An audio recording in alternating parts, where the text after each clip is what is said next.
All hail a beard, it's your boy Big Beard B, and we back for another edition of Big Beard Business. Now this fragrance review is long overdue. I initially did a first impressions on this fragrance that had been out for quite some time back in 2019. However, I never dropped the official review, but now I got time today. So listen, man, I've been getting a lot of people hit me up and like, well, Big B, where is the official review? Look, man, I got you.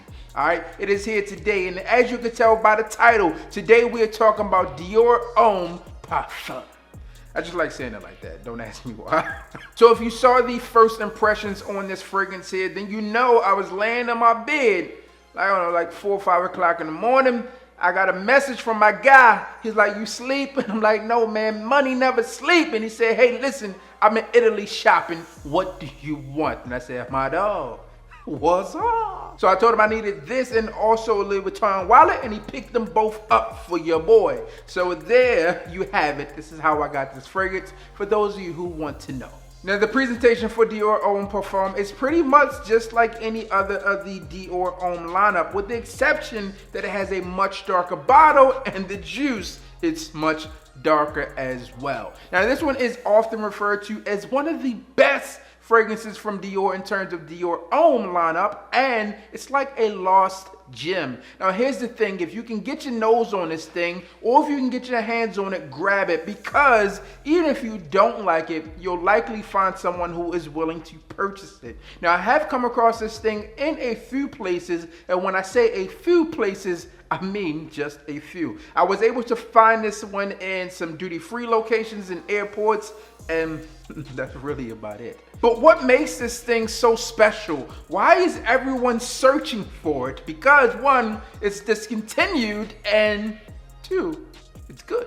So I know what you're thinking, yo, Big B, if it's that good, I'm just gonna head to their site and buy it. Listen, I already tried it. If you go to their site, you're likely going to come across a message that looks like this.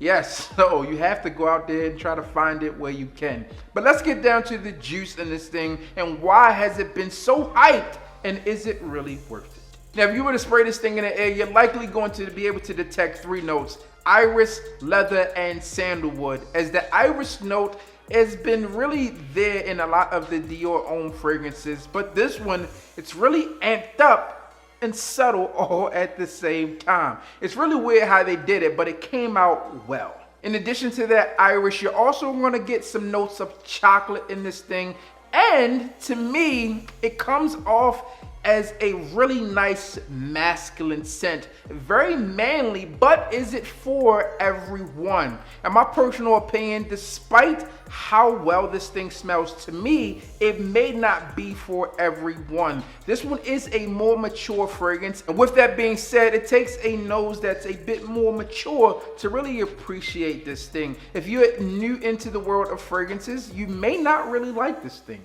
So you may just want to go with the Dior Homme Intense, and steer clear of Dior Homme Parfum. However, if you want to grab it, if you have the opportunity and just say, you know what, maybe I'll try it.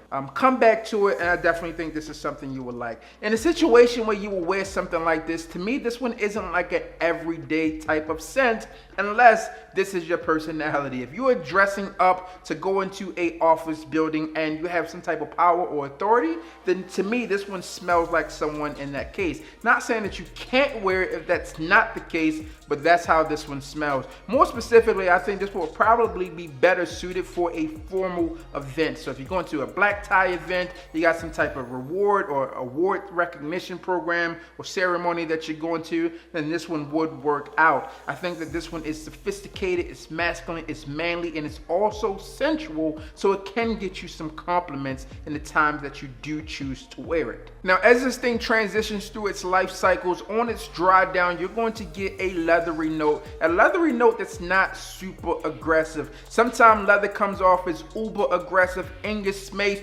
bow to me, and this one is not it at all. Again, to me, this one is more sensual, more seductive, and a nice play if you're looking for a close encounter situation. Now, the performance on Dior Homme Parfum is no slouch either, as you're going to get 8+ hours of longevity, and I think for me, this one pops off the skin for the first hour and a half to 2 hours or so. So if you're looking for a standout, sophisticated, masculine scent that's not going to be in everyone's collection, that is also familiar with things that you may have already, then this is the way to go.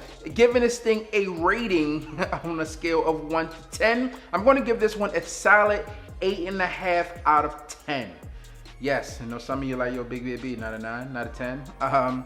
No, I feel like this one is a really good scent, but the versatility on it kind of takes away a few points because this is not an everyday wear. So that's my official take on Dior Homme Parfum. There you have it. Hopefully you enjoyed it. I finally gave it to you years later.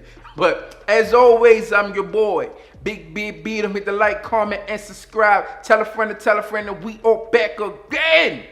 Don't be elusive, Dior Homme Parfum. Hit the goddamn bell and become a subscriber now.